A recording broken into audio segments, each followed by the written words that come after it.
Hola a todos, hoy vamos a intentar arreglar el palo de una sombrilla con cianocrilato y bicarbonato que se ha partido. Se ha partido de aquí y vamos a intentar arreglarlo.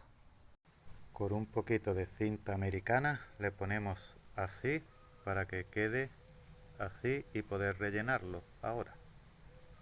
Le echamos el cianocrilato y bicarbonato a la vez, ponemos el palo para que quede así. Esperamos unos minutos